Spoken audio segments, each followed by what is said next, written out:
Now, fresh details have emerged on the intelligence-led operation that culminated in the successful rescue of school children and teachers adopted from some communities in Orire, local government area for your state, with security sources disclosing that the arrest of family members of the kidnappers proved to be the decisive turning point. Now, if you recall, 39 school children and 7 teachers were adopted by terrorists on May 15, 2026. While one of the teachers was killed in captivity, the remaining victims were rescued on July the 10th during a coordinated operation involving the military and the Department of State Service. Now, according to security sources who gave information to us Dialogue, they said after weeks of sustained intelligence gathering and military pressure, operatives of the DSS tracked down and arrested several wives and children of the kidnappers in different communities and cities across the country. The operation, sources said, was coordinated by the senior DSS official after security forces had already sealed off the terrorists' escape route and surrounded their hideout inside the National Park Forest in Oyo State. Now, the family members were subsequently taken to Abuja, where the wives were interrogated in accordance with investigative procedure. Now, the sources said the video recordings of the interrogation was somehow leaked to the kidnappers, a development that reportedly unsettled them and altered the course of negotiation. Now, the kidnappers suddenly became more responsive. They abandoned their earlier hardline position and started making frankly contact and frequent contact instead of disappearing after making demands. Now, the sources told Dialogue that the terrorists thereafter proposed releasing the adopted school children and teachers in exchange for the freedom of their wives and children and guarantees of a safe passage. Now, the rest is history, as the rescue was made possible because of this. Now, security sources said children of the suspect who had not committed no offense would be released, while any of their wives found to be actively participated in the criminal activities will be persecuted in accordance with the law. Now, this will be one of the very few times intelligence and cooperation between major sister security agencies in the country have been deployed and brought about the fact that indeed this might be the way to move forward, as the approach should be employed and every need for us to talk about it on the show today. And that is intelligence gathering main approach in dealing with security or insecurity in the country. That's what we're having as a major discourse today on the show. We're talking about intelligence gathering, especially as it was deployed in that very rescue of the Oyo school pupils and teachers, and the need for us to continue on that trajectory. Well, anyway, that's what we're having as a major discourse, and indeed, we'll use this opportunity to congratulate the good people of Oyo State, the families and friends of those released pupils and teachers, and also Nigeria in general for that very lofty and indeed commendable approach taken by the Nigerian military force. But anyway, we'll be talking about it extensively as we look at that. And who better to help us talk about it rather than the security expert joining us? And we're talking of no other person but Mr. Omojefe Idafe. You do know he has a BSc and MSc in security studies and intelligence gathering. Nice to have you join us on this lovely edition of that. Thank you very much, Mike. It's been a long time. Yes, it has been. And what better time rather than the release of those children that have been in captivity for 57 days, 56, 57 days, before that applaudable rescue of them by the Nigerian security forces. Now, I'm really interested to get your thoughts as it concerns the whole process that was taken that accumulated to them being finally released just on July the 10th. Okay, thank you very much once again. Good morning, viewers. It's a very wonderful one, it's something that are the highs and the lows of these operations. And I think that whichever way you want to give it, you give kudos to the Nigerian security agencies and let's say the commander-in-chief of the armed forces. Yeah. For him President Bola Ahmed Tinubu giving that directive. I think that is kudos to them and really appreciate their efforts. But nevertheless, be that as it may, they, like I said, there were highs and lows of these operations. To have kept people incarcerated for in the thick forest like that. Thick forest for 50-something days, and children of that nature, as young as 3. It's going to be very, I would say post-traumatic, because the psychological effect on the kids, is going to be varying. It's something they will have over their lifetime. It's something they cannot, they can't just wish it away, because it's a very horrible experience that you don't even want your enemy's child to even have. And To me, that's the lowest, the low part of of the all whole of thing. this. So like I said, the operation was a success because what they did was very big, and they ought to have done this or carried out this kind of operation, even like within the first 1 week or the first few days, because these guys they were online, they were talking. There was a communication link between the terrorists or the bandits themselves and the security agencies and or whoever the negotiators. And what they did actually was to intercept, and there's what we call soft targets, They got the soft targets contacts they extracted them from the lines because discovered the same lines they used in negotiating with them, but the same lines they were using to Communicate with their communicate with their families. families. So it seems as simple as that. These are So that simple. would say the battle should be more of proactiveness than reactive. So it's reaction. more of an intelligence thing, So unfortunately, probably we're getting it correctly now. So otherwise, they ought to have done this within the first few days. Why wait for 50-something days before allow the children to have passed through this kind of horrific situation? But thank God, it was a success. They intercepted their calls and got to, do extensive surveillance on the soft targets, their families, their wives, their children, and monitor them, arrested them, brought them, not really arrested them, took them into custody, did the interrogation, like you said. They were interrogated and they leaked. The high point of the whole thing was this. Why this thing was a process. It was a process. I'm sure the arrest was carried out about 3 weeks ago. The arrest was carried out about 3 weeks ago, and they did all that investigation, did the interrogation, and they were still in the process of negotiating with the bandits.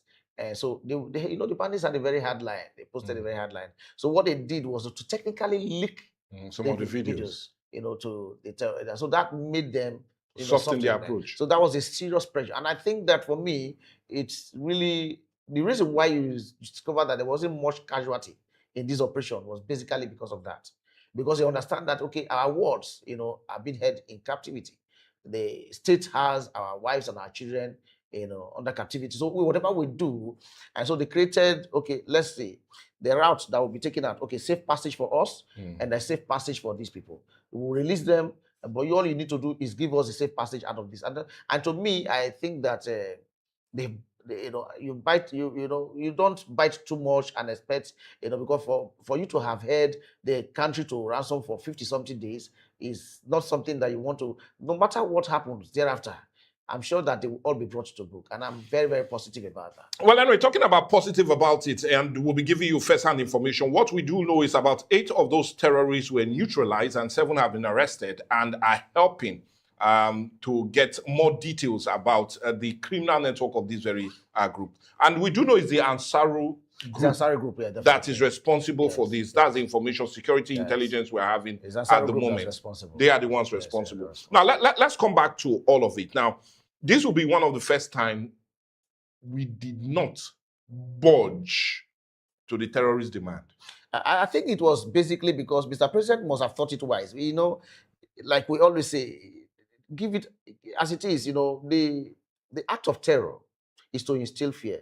And when you instill fear, you are in a very advantageous position to negotiate. And when you negotiate, because fear has been instilled, because like in the whole of that middle belt, that's North Central region, is the Ansari group that is responsible for these dastardly acts from the Kwara Aziz down crippling to the south. Down to the south. So they are responsible. ISWAP, basically deals with the northwest and the northeast. So the Ansari group is responsible, and we know that they are a very localized group and very violent in nature. They thought, okay, what do we do? Let's instill fear. And I think what the government did was over time, like what they did in Oyo State, in the Kwara State, they wouldn't want to say that, but I think money did exchange hands and they discovered that, okay, it's becoming a norm. So what do we do now? An enabler. Yes, exactly. So, and it's another source of generating revenue for a terrorist act. Right there, arms are very expensive in the black market,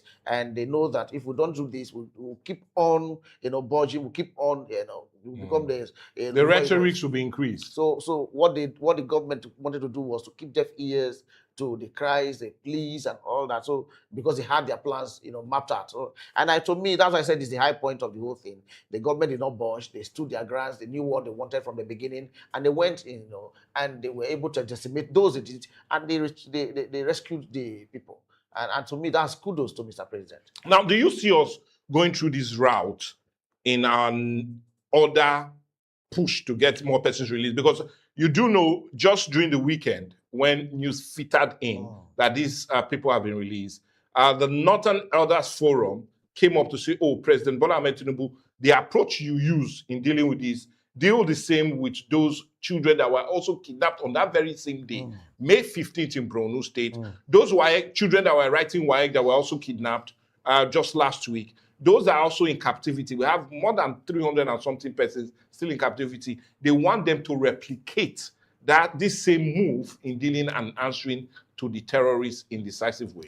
Do you see that working? Mike, I want to be sincere, about the whole thing. I think if we are not, we try to play politics with a lot of things, and I think that human lives are too important to be played, toyed with, So, to me, it's not. We're talking about just that unit you saw. That unit you saw was a combination of all. There were over 5 to 6 security agencies that were responsible. We had the Office of the National Security Advisor played a very dominant role. The NCTC was involved, the NIA was involved, the DSS was involved, NSDC was involved, the Nigerian Army was involved, and the police was involved. So it was a combination of over 6, sisters security agencies.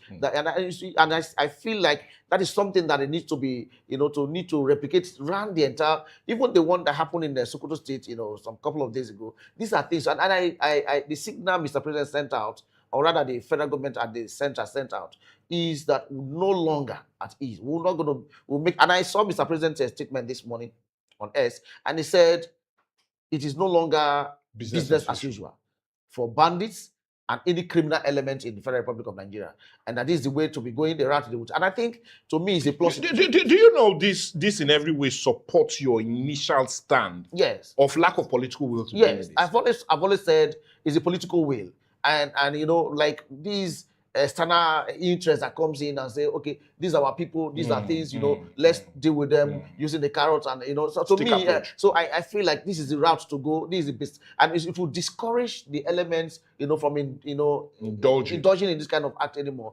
Like I said earlier, don't get it twisted. They will get at them. They will neutralize them, the ones that, and I feel like those who are going to be prosecuted are going to be prosecuted, and it will go a long way, as a act to tell would-be criminal elements that it is no longer business as usual.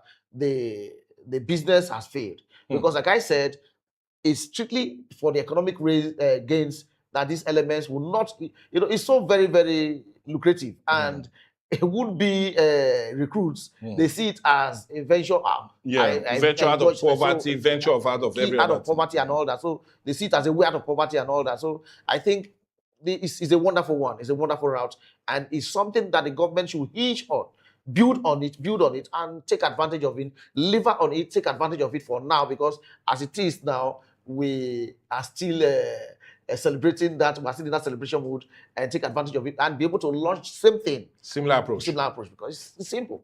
Okay, now talking about simple, I want us to look at what seems to be happening now. In all honesty, it looks as if the military is taking the fight now to the terrorists and to their enclaves. Now, a very good reason we'll be looking at this, I want us to look at, in recent time, we've had far more deaths recorded now than any other time of the year. June, to be precise, have been one of the bloodiest as it concerns insecurity this year in Nigeria. We've lost about 729 Nigerians in 882 security incidents that have played out in the month of June alone. And honestly, the second month of June have been the bloodiest. We lost about 172 persons within a space of 72 hours. 172 people were killed. Days, Yes.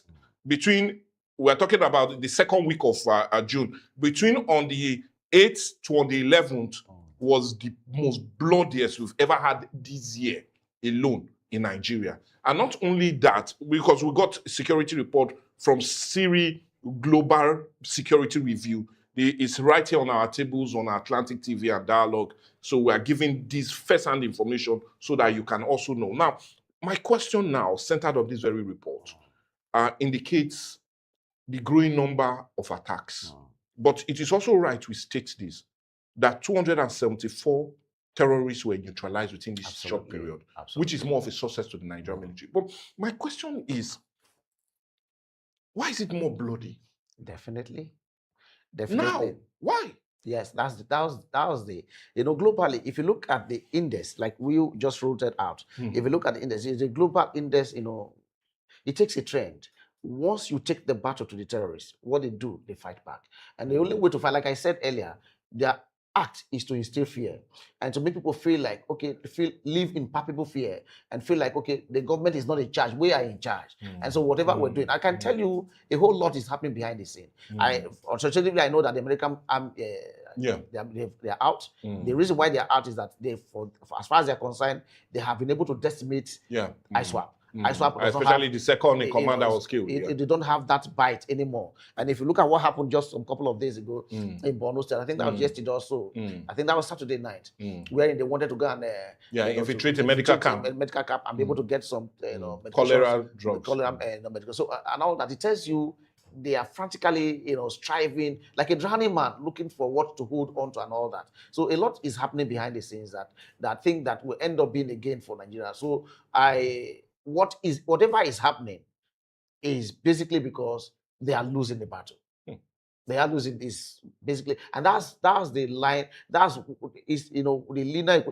It takes that linear thing, in all the security. I mean, the terrorist hotbeds we've always had. Once you are taking the battle to them, once you bring it to them, happened in the era of Osama bin Laden, whatever. So that's what they do. They want to make statements, tell people that we are still here. We have not been taken care of. So we are still in charge and whatever and all that. So that's why you saw that June was a very bloody month. But I tell you that the results, we'll begin to see them as from August, September, October. And another reason basically is for political reasons. Okay. They want to make sure that tell us that Nigeria is not is ungovernable. It's not conducive for any democratic electionary process. And all this, they know what they do. The terrorists are very intelligent people too. Just like you saw what their trainers and all that, they are very, very intelligent. So that's why the government must strategize using counter-terrorist measures to be able to curtail and mitigate whatever their acts are, or their plans are. So I think that as far as I'm concerned, we have waited for too long, but so far, it is better late than never. So I think that the government has decided to get it right, and let's not rest on our oars. Let's take the battle to them. Let's not relent. Take the battle to them. Now, talking about taking the battle to them, it's also good we give our viewers this latest information. Malam Yellow has been killed. He was killed during the weekend in Zamfara. Most of the adoptions in Zamfara was done by Malam Yellow, and we are getting that information that he has been killed. And honestly, the video, you need to see it. It's something else. But we're just giving you first-hand information right here that Malam Yellow, the major terrorist kingpin in Zamfara, was killed during the weekend. But that is the successes we're talking about. And it looks as if the more decimation is coming to be. Now, you talked about something that I want us to also address. This Ansaru group has little or no foreign assistance. But ASWAP is still having that broad foreign assistance and interference. Like we said, the footage that the Nigerian military in every way released to some media outfit or held on was that camera recording that they got from a dead ISWAP cameraman, where they saw 2 or 3 nationals that were helping out. Number one, they had a Palestine trainer with the members of the ISWAP. Number 2, they had a Moroccan doctor, medical doctor, with the ISWAP terrorist. And number 3, that has not been released for security reasons. And when we get it, we'll be giving you first-hand knowledge who that third person is. Now, this brings me to my question. If we are looking at this new approach, we were successful because it was more of a localized terrorist network. Should this same approach now be given to a terrorist group that has large international support? Okay, Mike, I will be very frank with you. I think that the ISWAP, to a larger extent, as far as Nigeria is concerned, has been decimated. That's your belief. That's your thought. That's the only reason why the American soldiers have been recalled. and because they feel like they are no longer a threat that they were posing. So whatever element is left of the ISWAP, terror group is basically going to be a local unit.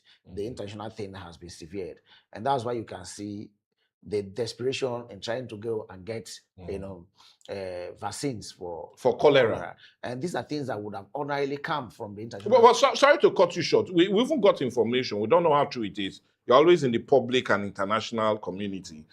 We even got information on Dialogue that the cholera has decimated them very well. Exactly. And that they are now even executing severe cholera cases among their ranks. To curtail the spread. How true is that information? That's a fact. That's a fact. Because we only got wind of it on Friday, right here on Dialogue. But go ahead. So you see, that is why if the international link was still there, they won't be going to see how they can infiltrate a Nigerian military camp, medical military camp, to be able to get those. So you see, somehow it has been severe. It has been taken care of. That transatlantic line, where they can get that. So I think that they have localized them somehow, and that's exactly what is happening to them. So our military can pick them up? They'll pick them up. They'll round them up as it is now. They won't be able to.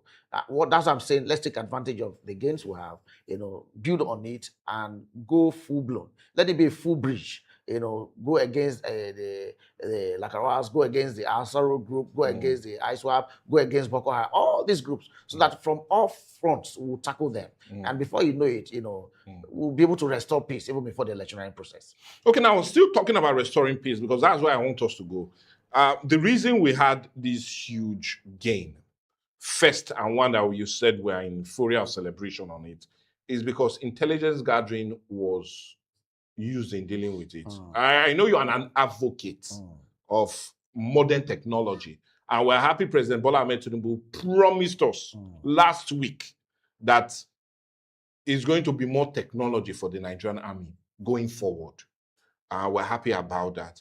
And we're also happy that that seems to be playing out, because if they were not able to intercept some of their calls, they will not be able to round up their family members. They eventually put pressure on them that led to the rescue of these 39 pupils and teachers. Now, let's talk about intelligence gathering. We've been able to secure hardware. Just this year alone, we spent close to 6.78 trillion in purchase of arms, hardware arms. I'm not talking of software. Now, how important it is for us to also, in every way, invest in the issue of drones, in the issue of other mechanism in getting intelligence gathering. You agree with me that one of the huge money Americans spend is not in procuring arms, but rather in the intelligence community via the CIA, the FBI, Homeland Security, and others. So let's talk about the importance of not just only intelligence security gadgets, but the intelligence community in dealing with this problem. Okay, now you agree with me. I've always been in the front line advocating for digital warfare. Now look at we at that era now. Yes, look at what is even happening between Iran and America and Israel.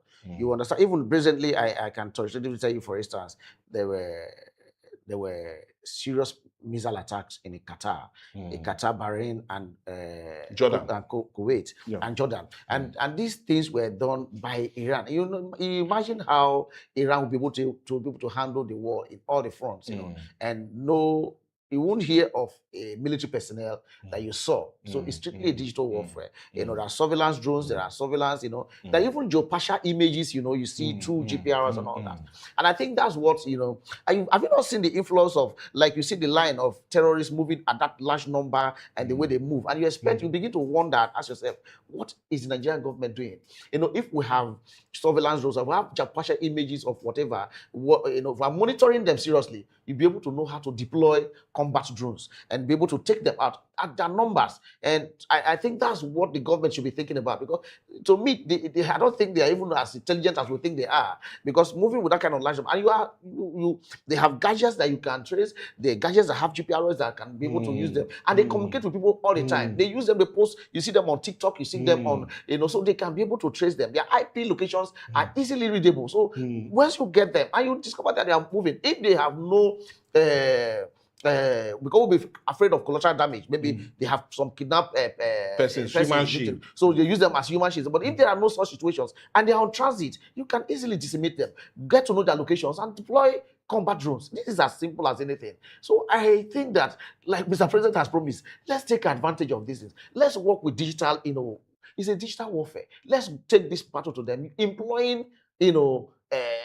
scientific and technological Advancement. use. Should we not go the route of Ukraine? Because you know what has now tipped the balance between the war of Russia and Ukraine is the introduction of high-tech drones. Now, the Ukrainians have been able to hit major targets deep into Russia, St. Petersburg, a whole lot of and they are very, very precise. And they are very, very precise, irrespective of the anti-aircraft, anti-drone facility that Russia has, which is one of the best in the world. So can't we employ that rather than going to Turkey to seek for assistance, rather than going to other Arab countries? Can we not ask for the assistance of Ukraine, knowing that they are often looking for funds to execute this war, for us to employ such a... Look at what I'm trying to make you understand. Look at what I'm saying. If the gadget will see, these telephones, for instance, these are the same gadgets these fellows use in doing their TikToking, their online activities. If you go to Google, you'll be able to get the IP address of the whatever, they get there, and and it gives you the precise location.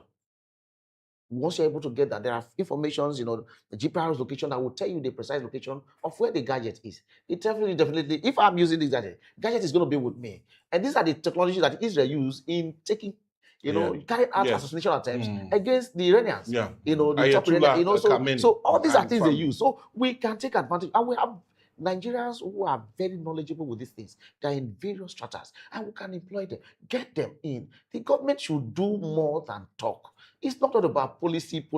There are times, you say, okay, let's take this, let's do this, and you say that, okay, it's time for action. So that's what I'm trying to tell you, that these guys have given off enough tools to use against them. They are always on. So it's doable. It's doable. It's not something that is difficult. It's doable. And this very sources we got, and that's exactly what we're using, so it's what that is doable. Nigerians have been crying, take advantage of these things guys are using. And they don't have, they still know that, because they want to show off.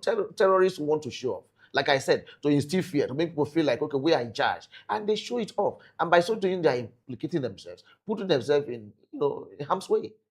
And so we need to take advantage of these things we're doing. And don't forget that they still communicate with their loved ones. Wherever you think is, if we feel like, okay, right there in the society, we have people who are suspecting, who live larger than expected and all that. You keep tabs on them, draft the DSS, get our telecommunications companies networks. Like NCC will get involved. And before you know it, it's easy. They do these things in developed clients and they get results. So we can employ the same measures. Okay, anyway, that's what we're trying to understand right here. In case you're joining us, is Dialogue, the beginning of the awesome new week and the Monday edition. What better way for us to kickstart it rather than start on that very cheerful note of what played out during the weekend, where we had those 39 children and people who have been in captivity for close to 56 days being finally released. And all of the drama that played out is what we're looking at. And indeed, it's talking about intelligence gathering and most especially cooperation between our sister agencies, security agencies in the country. We'll say I have no other person but our security expert, Omojefe Edafe, right here with us, helping us to truly understand what needs still to be done. Recently now, it's only right we come home because we can talk all we like, and if we do not drag this home to Delta State, we might not really be having also that gains as it concerns intelligence gathering. Recently, Abubakar Umar or Usman, a kidnapped kingpin in Delta State, was arrested and apprehended in Ogwachuku, and during those acts in Adaton, he seems to be the one carrying out most of this, undermining some of his associates escaped on account of it. But it was learned that drones were used to trace them. Even night vision drones were used to trace them deep into the forest to the very enclave he was picked up. Now let's look at how Delta State can also, because we can talk all we want, we can discuss all we want. It's already home here. 100 million was demanded recently from some persons in Ogwachuku. Yeah, and so it's happening in Delta State now. Definitely. So let's look, what can this government do? Delta State government, yeah, we know they had security meeting recently. We've been pushing for more security summits, and more seems to be on the offering. But what can we do as a people of Delta State to use that same intelligence gathering, to use also that intelligence equipment to better secure this part of the Niger Delta? I believe that I give kudos to that young man, Harrison, and he's been doing a lot. I think he's been a forefront of trying to, see how the bandits don't have a free day in, most especially in Delta. In Delta North, yeah. And whether you like it or not, you may not like him, but so far so good. He's been doing a wonderful job with the security agencies. Now, be that as it may, you see, the government at the state level should do more. The problem, like I said, is political, will. And for instance, you see the meetings they call, they don't look at the possibility of those square pegs in square holes. They still feel like is a thing that ought to be used to pacify, supporters, and all that. A security measure is much more serious than that. Insecurity is like you saying you are sick, and because you feel like this is my family member, you go and meet a herbalist to come and treat you when you know there are specialists, medical doctors who can, and you have the resources. Yeah. What do you think you would do? You will not want to look at, even if the man is from Kano, but he's a specialist, you would rather patronize him than to go and meet a nurse who is from your village. So if we do this, knowing that we need specialists, and if you take your vehicle, which is very bad, to a mechanic that knows his own rules, has what it takes, to be able to fix it, scientifically carry out, repairs, diagnosis and all that, and repair the vehicle, you would rather go for him than go for a mechanic who is from your village, who is your brother and all that. So I think they should go more than this level of hosting a meeting and calling ward leaders and all that. We have professionals within. There are association of security experts and consultants we have. Yeah. We can reach out to people. Oh, let's see what we can do and be able to handle these things. Like, thank God the state police is coming. And, whatever reasons, it is high time we'll now begin to look at the dynamic structure. Like, we're looking at the dynamic structure, the fundamental structure, and say whatever it would be, the legal framework, whatever, and see how it can, better us as a state. Look at it and be able to call experts and be able to, so that they make inputs into, because as it were now, as it is, we are at that legal framework in the National Assembly, and so we need everybody who can be able to make one or two inputs into it, so that it can better us as a people. So it should be more than calling a meeting. But a question is, are we at the realization that security is different from what we feel? No, they don't know. Especially the politicians. They don't know, You imagine you see the last meeting they called community leaders, and to me, it gets me even being that kind of crowd will make you begin to think twice before you be able to do one or two things, because security meetings are supposed to be, exclusive, such a way that, whatever happens is beyond, the facial thing. So I think the government should be more serious in reaching out to necessary persons that be able to make one or two inputs and say, okay, what can we do in this place? What do we do? Because we can do all our planning. For instance, I expect that at the state level, we should have what we call special weapons and tactics teams. Our SWAT teams should be incorporated into the state police structure, such that, this is a reactive force. And then we'll have the intelligence aspect of it. So all these are things that should be built around that state police. If we don't do this, we'll still get it wrong. And it still be the same, the corrupt, whatever. So are we seeing at the analog approach to security? Basically, that's what I think. That's what I think. And that's the way it is. We must be sincere.